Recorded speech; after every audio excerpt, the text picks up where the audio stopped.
L'OIS, même depuis le départ, c'était une escroquerie. Il n'y avait pas la promotion des autres cultures, il y avait la promotion du colon, du colonisateur, de ces cultures et de toutes les perversions que ces cultures-là contiennent. Aujourd'hui, quand ces gens dans leur pays parlent de leurs valeurs, nous tous, nous savons ce que ces valeurs-là contiennent et nous ne les épousons pas. Eux aussi, ils n'ont qu'à respecter nos valeurs et nous, on va voir ce qu'on peut respecter chez eux. Donc, ils sont venus avec une bonne intention. L'OIF, maintenant, graduellement, sans qu'on y fasse attention, a glissé pour se retrouver en plein dans la politique. C'est devenu un fouet contre les régimes africains. Moindre chose, l'OIF t'a exclu. Moindre chose, est-ce que c'était le travail de l'OIF de savoir ou de contrôler quel pays fait démocratie, quel pays fait droit de l'homme, quel pays fait coup d'État? Ce n'était pas ça a priori, la culture.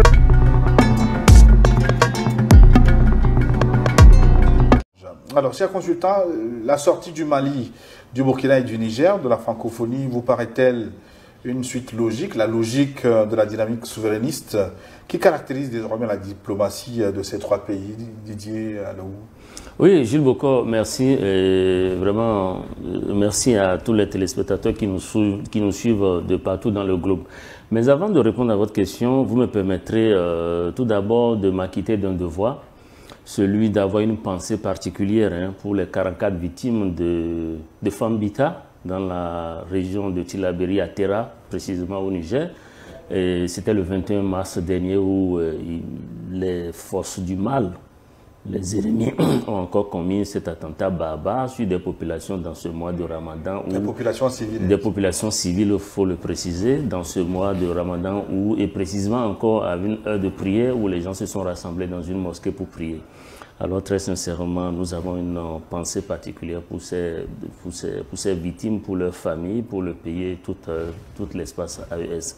Ceci étant dit, Afrique Action et Développement, Africa Dev, nous sommes spécialisés en communication pour un changement de comportement social et d'impact et nous en appelons encore de vive voix du haut de cette tribune ce matin.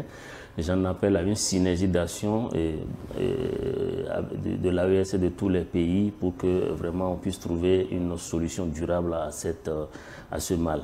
Pour revenir donc à votre question, la bonne nouvelle de ce retrait, c'est que c'est même à Niamey, et précisément dans un mois de mars, exactement le 20 mars 1970, que la l'OIF, l'Organisation internationale de la francophonie, a été portée sur les fonds baptismaux. Donc aujourd'hui, 55 ans après, et précisément encore dans un mois de mars, et à partir de Niamey toujours, cette organisation a commencé par voir son démantèlement. Démantèlement, pourquoi? Parce que après le Niger, vous savez que désormais les pays de l'AES sont dans la solidarité diplomatique et tous les autres pays de l'AES, le Mali et le Burkina ont emboîté le pas, ont suivi donc la décision du Niger et nous pensons et nous espérons que les autres pays aussi membres de l'OIF vont un à un faire le vide et pour que cette OIF devienne pratiquement une coquille vide. Et d'ailleurs, elle a toujours été une coquille vide puisque si vous vous rappelez, lorsque l'OIF a été créée, elle avait une mission bien précise, elle avait des buts bien fixés. Et l'un de ces buts, justement, c'était la promotion de la langue française et de la diversité culturelle. Et vous remarquerez avec nous, en 1970, on parlait déjà de la promotion et de la diversité culturelle, alors que je me souviens très bien que nous, en classe, dans les années 70 et 80, on n'avait même pas le droit de s'exprimer dans nos langues nationales. On ne pouvait même pas. C'est-à-dire qu'on a été conditionné pour avoir honte de parler de nos langues, pour avoir honte de parler, de parler dans nos langues à nous, dans nos langues maternelles, qu'on traitait de vernaculaire et de tous les noms d'oiseaux. Donc je pense qu'à ce niveau, par rapport à son premier objectif, l'OIF a complètement échoué. Sa deuxième mission était de promouvoir la paix, la démocratie et les droits de l'homme. Quand vous prenez aujourd'hui tous les pays, particulièrement les pays africains qui sont membres de l'OIF, il y a quelle paix dans ces pays-là? Je veux parler de paix économique par exemple, parce que quand on parle de paix, il faut parler d'une paix complète. Est-ce qu'aujourd'hui, on peut dire que l'OIF a posé des actes qui sont restés ancrés dans l'histoire et qu'on peut citer un exemple comme une quelconque promotion de paix et de droits de l'homme? Je pense qu'il n'y en a pas du tout. Et le troisième objectif de l'OIF, c'était, elle devrait appuyer la formation, l'enseignement et la recherche. Aujourd'hui, l'OIF n'a rien financé en matière de recherche. Si vous prenez le cas du Niger, par exemple, la France exploite depuis toujours l'uranium du Niger. La France et le Niger étaient ensemble dans l'OIF, mais en quoi la France a aidé le Niger pour aller vers le nucléaire civil? Jusqu'à présent, le Niger continue par trouver des stratagèmes pour avoir de l'électricité, alors que c'est son uranium qui permettait à la France d'avoir de l'énergie 24 heures sur 24. Et donc, je pense que sur tous les plans, l'OIF a complètement échoué. Sa quatrième mission était d'aider au développement de la coopération économique au service du développement durable. Là encore, je pense que le résultat aussi, c'est 0 plus 0. Donc, vraiment, nous félicitons donc les pays de l'AES qui ont pris leur courage à deux mains et qui sont sortis de cette histoire. Mais la bonne nouvelle dans cette affaire de sortie des pays de l'AES, de cette organisation de la francophonie, c'est que aujourd'hui, l'OIF faisait partie des derniers remparts qui constituent des moyens de pression contre l'AES. Parce que vous savez que comme l'AES, ils se sont retirés de la CEDEAO, il n'y avait plus que ces petites structures satellites qui pouvaient permettre à la France colonialiste d'exercer une pression continue sur ces pays. Et je crois qu'aujourd'hui, les pays de l'AES sont complètement sortis et c'est une manière pour ces pays-là de progressivement se détacher complètement de l'influence et de la domination française. Évidemment, c'est quelque chose que nous, au niveau de Afrique Action Développement, nous saluons. Excellence Sogoyou Kegewe, vous n'êtes pas surpris de cette rupture avec l'OIF? Non, je suis parfaitement d'accord avec ce que mon ami a dit, mais il y a un détail. Les pays du Sahel ne sont pas partis. C'est l'OIF, disons, qui les a abandonnés en plein vol. Comme ces gens-là en ont l'habitude. Ils viennent vous mentir, ah, nous sommes amis, on va travailler ensemble. Et puis, dès que leur humeur, vous ne plaisez plus à leur humeur, ah ben, ils vous abandonnent en plein vol. Parce que, a priori, l'OIF, c'était une bonne idée pour que les gens parlent la même langue. Vous voyez, si aujourd'hui, il n'y avait pas le français, ben, vous êtes du Niger, je ne comprends ni le Djerma, ni le Peul, ni le Tamashek, ni le Haoussa. Je ne sais pas comment, toi et moi, on aurait pu converser. Même mon ami Gilles, qui est togolais, eh ben, il parle une langue, et je parle une langue, et il n'est pas censé comprendre ma langue, je ne suis pas censé comprendre sa langue. Donc, c'est une bonne chose qu'on ait une langue en commun, et que de Conakry jusqu'à N'Djamena, de N'Djamena jusqu'à Kinshasa, de Kinshasa jusqu'à Cotonou, que quand tu voyages dans cette sphère, tu puisses aisément t'exprimer et te faire comprendre. Donc l'idée était bonne. Mais comme toujours, dès qu'il y a quelque chose qui est bon, qui risque d'être bon pour les Africains, les gens là trouvent toujours un moyen de foutre le bordel habituel. On part de très bonnes intentions, comme c'était pour la CEDEAO, on part de très bonnes intentions, et après, toutes les intentions se politisent et se radicalisent politiquement contre les populations. L'OIF était, comme vous l'avez rappelé, pour promouvoir la langue, pour promouvoir nos cultures. On n'a pas dit la culture française, mais il y avait le signal à l'école. Tu parles ta langue, on te met la peau d'âne, le crâne de mouton au cou. Donc ça veut dire que l'OIF... Ou de l'escargot. Voilà.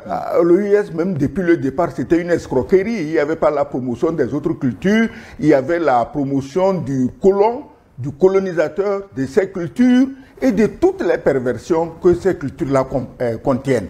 Aujourd'hui, quand ces gens dans leur pays parlent de leurs valeurs, nous tous, nous savons ce que ces valeurs-là contiennent et nous ne les épousons pas. Eux aussi, ils n'ont qu'à respecter nos valeurs et nous, on va voir ce qu'on peut respecter chez eux. Donc, ils sont venus avec une bonne intention. L'OIF, maintenant, graduellement, sans qu'on y fasse attention, a glissé pour se retrouver en plein dans la politique. C'est devenu un fouet contre les régimes africains. Moindre chose, l'OIF t'a exclu. Est-ce que c'était le travail de l'OIF de savoir ou de contrôler quel pays fait démocratie, quel pays fait droit de l'homme, quel pays fait coup d'État? Ce n'était pas ça a priori. La culture, la promotion de nos langues ne passait pas par là. Mais on en a fait un instrument parce qu'il faut toujours continuer à brimer les Noirs, à les traiter comme des chiens. Et ça a tellement réussi que dès que tu dis le contraire, on croit que c'est toi le problème. Aujourd'hui, tu dis que tu espères que les autres pays vont suivre. Non, les Noirs ne sont pas comme ça. Ils ne supportent pas les Noirs. Actuellement, tu dois voir qu'il y a d'autres Noirs qui font la danse du ventre parce que les pays du Sahel sont venus et sont partis. Ah, les Blancs ne les aiment pas. Nous, on est les amis des Blancs. Alors, tu les vois, ils bombent le torse parce que les Blancs les ont gardés dans l'OIF. Donc, il ne faut pas réfléchir. C'est-à-dire qu'il ne faut pas croire que nous réfléchissons. Nous sommes capables de réfléchir de la même manière pour défendre nos intérêts. Maintenant, c'est l'OIF qui abandonne des pays, soit disant qu'ils ont fait coup d'État. Mais le plus cocasse, je qualifierais ça même de criminel. Le plus criminel, c'est qu'on n'applique pas les mêmes règles à tous les pays qui ont fait coup d'État. Donc tu fais coup d'État. Vous faites allusion à la Guinée qui a été réintégrée par... En octobre dernier. Oui, oui. Donc tu fais coup d'État, on attend. Est-ce que malgré ton coup d'État, ton fer, ton uranium, ta bauxite, tout, on peut venir ramasser ça cadeau? Si on peut continuer à ramasser ça cadeau au détriment de ta population, ok, là c'est un très bon coup d'État. C'est un coup d'État, je l'ai dit la dernière fois, halal, comme disent les musulmans.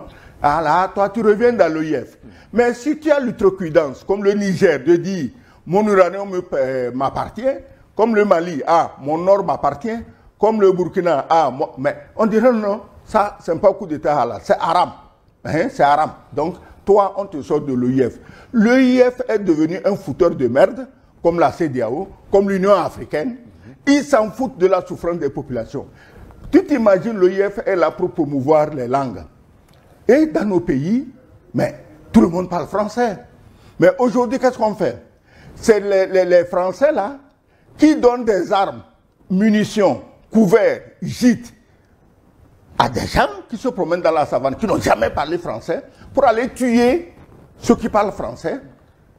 Et tu te demandes, mais comment? Ça sert à quoi de partager la même langue si vous ne nous protégez pas quand on a un problème, et vous donnez plutôt les moyens à des gens qui ne parlent pas cette langue pour venir nous tuer comme des poussins? Mais Excellence, est-ce que ce n'est pas un mauvais procès que vous faites à la francophonie? Parce qu'on l'a accepté quand elle faisait les intrusions sur la sphère politique. On a vu les missions de l'OIF auditer des fichiers électoraux, par exemple au Togo, même au Niger, vous les avez acceptés à cœur joie. Donc aujourd'hui, ben, si vous vous plaignez des intrusions politiques, on ne se plaint pas, on a accepté leur intrusion parce qu'on n'a pas le choix, mais il faut faire attention. Nous était aujourd'hui le courage ou la témérité des gens du Sahel. Est-ce que quelqu'un peut dire un seul mot contre l'OIF? Ce serait blasphémer contre Dieu. Tu crois que quoi? Que le Togo va refuser qu'on audite son fichier ou bien le Niger va refuser? Mais on va te rayer parce que quand ces gens viennent soi-disant pour auditer, c'est pour se mêler de ce qui ne les concerne pas. Quand ils viennent, ils ont leur contact, ils savent comment faire pour que les élections à la fin, les résultats soient empoisonnés pour redresser les habitants d'un pays, les uns contre les autres, pour les affaiblir et continuer à l'exploiter. L'OIF n'a jamais joué quelque part pour apaiser quoi que ce soit. La preuve. Mais tu t'imagines un pays qui se moque du français? En l'occurrence, le Rwanda. Et il a raison, je ne le condamne pas. Le Rwanda parle anglais. Il était francophone et il a dit, ça va, moi je parle anglais. Mais qu'est-ce que les gens là ont fait? Ils sont allés lécher les bottes de Kagame et ils lui ont donné la place de secrétaire général de la francophonie à son ministre des Affaires étrangères. Madame Mouchikouambo. Est-ce que tu trouves du bon sens dedans? Non.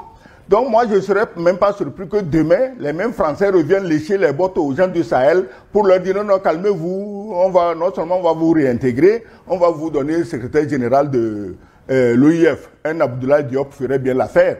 Donc, moi, ça ne m'étonne pas. Ces gens n'ont pas de scrupules, ils calculent leurs intérêts et quand leurs intérêts sont en jeu, il n'y a pas de retenue, il n'y a pas de scrupules, il n'y a pas de honte, il n'y a aucune considération de ce que les gens pensent ou disent.